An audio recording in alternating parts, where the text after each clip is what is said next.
Thanks for tuning in to another episode of Family Wealth and Other Musings. I'm your host, Becky Easton, and today I want to talk a little bit about finding your tribe. Now, the Stoic philosopher Epictetus, may or may not be saying that correctly, said the key is to keep company only with people who uplift you, whose presence calls forth your best. And this is something that generally, I think, we hear in different forms, like you're the sum of the 5 people you spend the most time with, or, encouraging someone to hang out with people and spend more time with people that they want to be more like. So I invite you to close your eyes and picture the people you'll be interacting with today, or, depending on when you're listening to this, tomorrow. Do these people uplift you? Just breathe in and notice if the thought of someone has started to curl your mouth into a smile. Are you looking forward to seeing these people and having to interact with them tomorrow or today? So try to picture someone else and notice how your body responds to the thought of that person. Is there anyone that you have to interact with that is going to cause you tension? Is that creeping into your shoulders maybe? You don't have to do anything about it, but just notice what's going on and be curious about that. What's that about? And I want to go ahead and breathe in again and feel your body relax as you exhale. So when you're prioritizing yourself and your own well-being more and more, it's possible that you'll notice some kind of shift in where you place your attention and also who you give it to. You start becoming more aware of what's additive to your life, and you're happier to walk away from those things that are more detrimental to you. And this is something that I've definitely been living out loud lately, I think. I joke that I've been reading a whole lot about personal development for many years, and only recently have I actually been doing personal development. Actually making those changes that are uncomfortable and hard. And I notice that it is important to me and to my health and my mental well-being that I'm spending time with people who uplift me and get me excited about running my business and meeting new people and getting new clients and living an awesome life.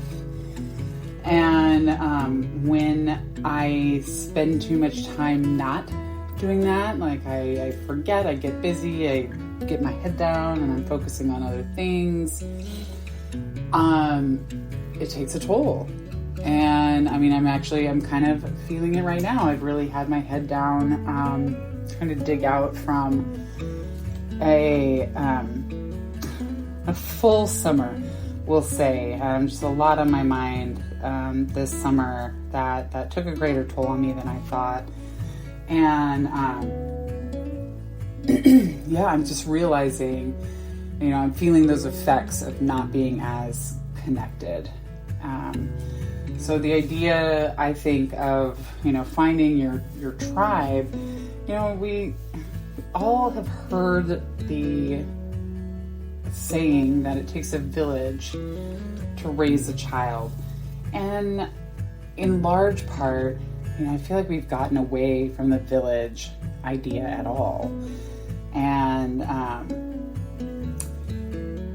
even if we are thinking of it that way, the village doesn't end at 18. We still need many people to help us sort things out, process our emotions and things that happen to us, help us push forward in life and business. And just different viewpoints to learn from. And we've gotten really, individualistic and siloed, and we've just forgotten to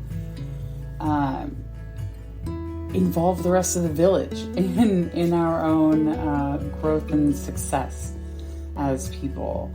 And I think a lot of that ends up then in, a lot of the fighting that we're seeing, a lot of the polarization that we have in the United States and all around the world. I mean, it's not, we're seeing a swing in a lot of countries around the world. So, just really polarization, and we're pulling away from the idea of coming together as community.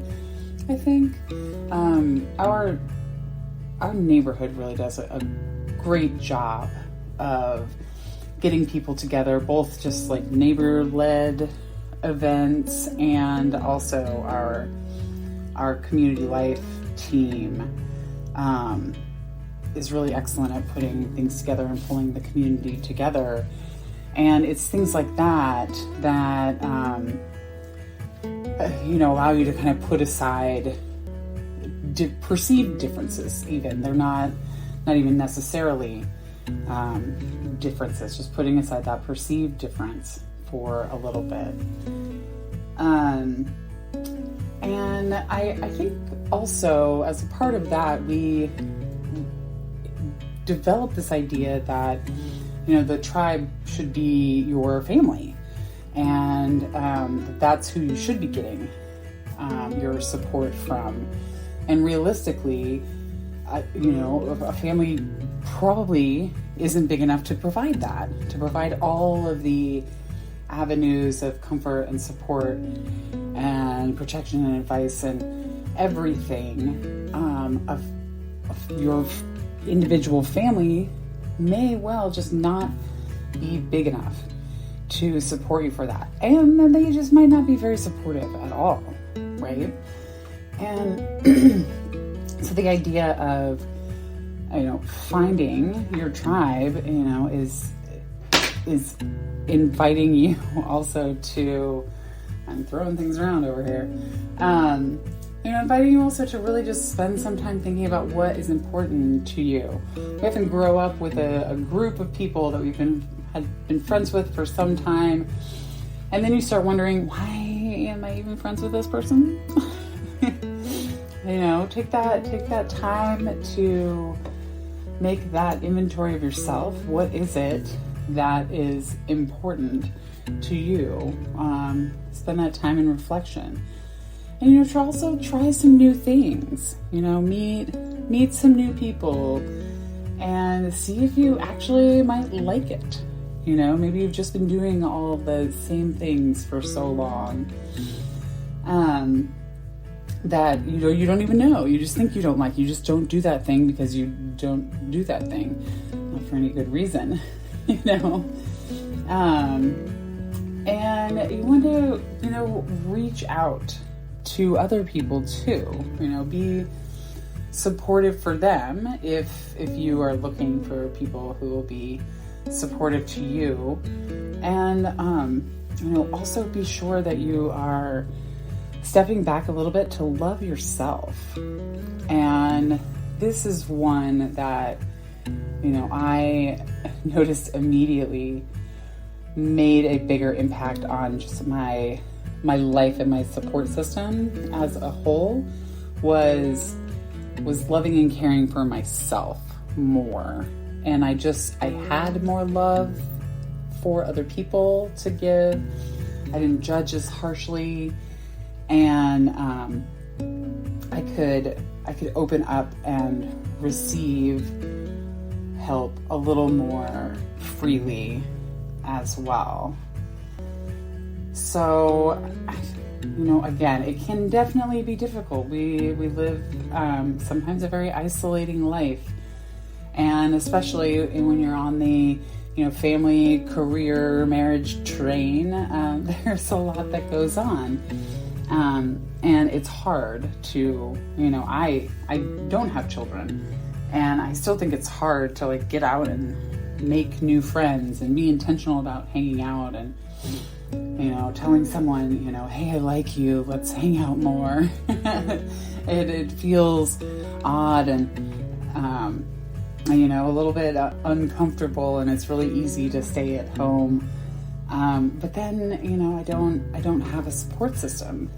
And so, really getting out there and identifying those people who can be there to help you out in any kind of time of need, whatever that is, right? Different people for different purposes, for sure. But finding that, I'm kind of right in the middle, interestingly, of reorganizing my tribe. I recently had 3 friends from another age in my life come back into my life. And at first I was like, oh great, I think about these people all the time. I wish them well. I hope they're doing good. I'm glad to have them back in my life. And it just wasn't a good experience, unfortunately. And, it was a little bit disappointing, but at the same time, part of me was able to let them go also. They're not my tribe. At first I thought they were coming back, and I was like, oh sweet, yes, these people are still in my tribe. No, they were not. They were not. But that's how we learn, right? We sometimes are wrong, and that's okay. We don't have to be perfect, guys. That is not what this life is about. And, I drove myself crazy long enough trying to be perfect. And really it's just, for me at least, it ends up being an excuse to procrastinate on things, which is super annoying. Anyway, so this quote from Epictetus, and then this next one that I'm going to read to you from Alice Walker. I have recently been using the Fabulous app, and to help with building routine for myself in the mornings and throughout the day. And so these are little quotes that came and kind of discussion that came from that app. And I've been on and off again using it for a little bit, and I really like it. So unpaid endorsement, go them. Go check out the Fabulous if you want to try a new habit forming app. And so this last quote I wanted to leave you with, because sometimes I think that we can have a relationship with a friend that we've just been friends with for so long that, it's like, oh, that's just who they are. Or, I've known them for so long. You give them so many passes for whatever inappropriate behavior they exhibit. But you don't have to. And I'll leave you with this quote from the American author Alice Walker. And she said that no person is your friend who demands your silence or denies your right to grow. So I'll leave you with that thought. And this has been Family Wealth and Other Musings. I am your host, Becky Easton, and I hope you have a wonderful day. Bye, everyone. See you tomorrow.